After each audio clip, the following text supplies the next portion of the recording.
So ఇప్పుడు మన దగ్గర డబ్బులు లేదు, కనీసం లాయర్ని పెట్టుకోవడానికి, లాయర్ ఫీజు ఇవ్వడానికి కూడా మన దగ్గర డబ్బులు లేదు.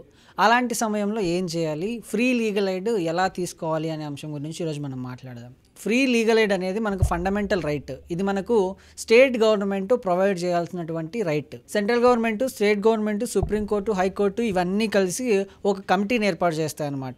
ఆ కమిటీని ఫ్రీ లీగల్ ఎయిడ్ కమిటీ అంటారు. ఇప్పుడు ఆ ఫ్రీ లీగల్ ఎయిడ్ కమిటీని అసలు లీగల్ ఎయిడ్ ఎలా తీసుకోవాలి, అసలు ఈ లీగల్ ఎయిడ్ ఎవరికి వర్తిస్తుందంటే డబ్బులు లేని వాళ్ళు, డబ్బులు చెల్లించలేకపోయినప్పుడు అలాంటి సందర్భాల్లో లీగల్ ఎయిడ్ని అప్రోచ్ అవ్వచ్చు అనమాట. అప్పుడు వాళ్ళు మనకు ఒక అప్లికేషన్ ఇస్తారు. ఆ అప్లికేషన్లో ఫుల్ మీ డీటెయిల్స్, మీ నేము, మీరు ఏ ప్లేస్ నుంచి వస్తున్నారు, మీకు ఏంటి ప్రాబ్లము, ఇవన్నీ ఆ అప్లికేషన్లో మనం ఫిల్ చేయాలి. అండ్ మీ ప్రాబ్లం ఏంటి, ఆ ప్రాబ్లంకి సంబంధించినటువంటి డాక్యుమెంట్స్ కూడా మనం దాంతోపాటు సబ్మిట్ చేయాల్సి ఉంటుంది. అప్పుడు మీకు ఒక అడ్వకేట్ని అపాయింట్ చేస్తారు. వాళ్ళంతా హైకోర్టులో రెగ్యులర్ ప్రాక్టీస్ అడ్వకేట్స్ అయ్యే ఉంటారు. అండ్ వాళ్ళల్లో ఒకరిని సెలెక్ట్ చేసి ఎవరైతే మీ కేసుని డీల్ చేసే క్యాపబిలిటీ ఉందో వాళ్ళని సెలెక్ట్ చేసి మీకైతే అపాయింట్ చేస్తారనమాట. అండ్ ఇక్కడ ఫుల్ ఆఫ్ ఫ్రీ సర్వీస్ ఉంటుంది అడ్వకేట్ది.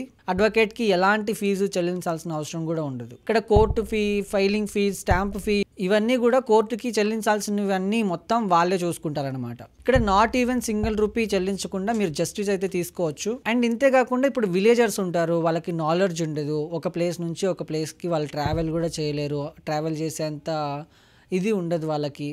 అలాంటి వాళ్ళకు కూడా ఒక కమిటీ అనేది ఏర్పాటు చేస్తారనమాట. సో ఒక కమిటీ అనేది ఫామ్ చేస్తారు. హైదరాబాద్ నుంచి ఆర్ ఎనీ మెట్రోపాలిటన్ సిటీ నుంచి ఒక అడ్వకేట్ని అయితే ప్రొవైడ్ చేస్తారు. లేకపోతే రిటైర్డ్ జడ్జి కానీ, డిస్ట్రిక్ట్ కోర్ట్ జడ్జి కానీ స్వయంగా మీ విలేజ్కి వచ్చి మీ సమస్య ఏంటో తెలుసుకొని అక్కడికక్కడే మీ సమస్యని పరిష్కారం చేస్తారనమాట. అండ్ వీళ్ళు మీ దగ్గరికి ఒక సాటర్డే రోజు అలా ఏదైనా ఒక రోజు వచ్చి మీకు ఫ్రీగా గైడెన్స్ ఇచ్చి మొత్తం టోటల్గా ఫ్రీగా మీకు అన్ని సలహాలు, సూచనలు ఇచ్చిన తర్వాత మీకు ఆ పర్టికులర్ జడ్జ్, అడ్వకేట్ అనేది వాళ్ళే వస్తారనమాట అక్కడికి. అండ్ అంతేకాకుండా లా కాలేజెస్లో కానీ, లా యూనివర్సిటీస్లో కానీ ఫ్రీ లీగల్ ఎయిడ్ సెంటర్స్ అనేవి కూడా పెడుతూ ఉంటారు. అండ్ అక్కడికి వెళ్ళి మీరు అప్రోచ్ అవ్వచ్చు, వాళ్ళని అప్రోచ్ అయ్యి వాళ్ళ హెల్ప్ మీరు తీసుకోవచ్చు. మొత్తం అంతా మీకు ఫ్రీగానే చెప్తారు. ఆ లీగల్ ఎయిడ్ కానీ, ఆ కేసుకి సంబంధించినటువంటి డీటెయిల్స్ కానీ, ఒకవేళ కేసు ఫైల్ చేయాలన్నా కూడా వాళ్ళు మీకు హెల్ప్ చేస్తారు.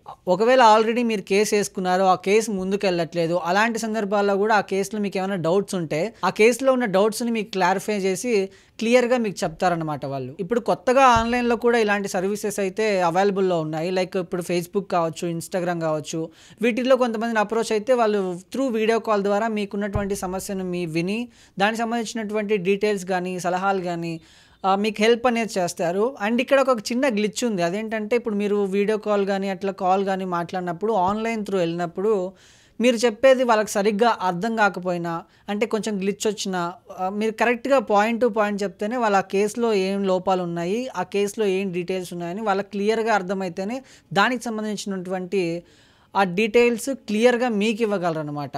సో ఇక్కడ చిన్న గ్లిచ్ వచ్చి వాళ్ళకి అర్థం కాకపోయినా కూడా కొంచెం రాంగ్ ఇన్ఫర్మేషన్ స్ప్రెడ్ అయ్యే అవకాశాలు అయితే ఉన్నాయి. బట్ ఇది కొంచెం చూసుకుంటే ఇది కూడా చాలా మంచిదే. సో ఒకవేళ ఇలా ఆన్లైన్ త్రూ వెళ్ళినప్పుడు ఏంటంటే మీ కేసుని డీటెయిల్డ్గా వాళ్ళకి ఎక్స్ప్లెయిన్ చేయాలి. అర్థమైందా లేదా అని మళ్ళీ 2-3 సార్లు అడిగి కనుక్కొని అర్థమైన తర్వాత దానికి సంబంధించినటువంటి వాళ్ళ ఆప్షన్ని తీసుకోవాలి. సో మీ దగ్గర అసలు లాయర్ ఫీజు కూడా కట్టలేనటువంటి పరిస్థితి ఉంది, అలాంటప్పుడు ఇలా చేసి ఫ్రీ లీగల్ ఎయిడ్ అనేది తీసుకోవచ్చు.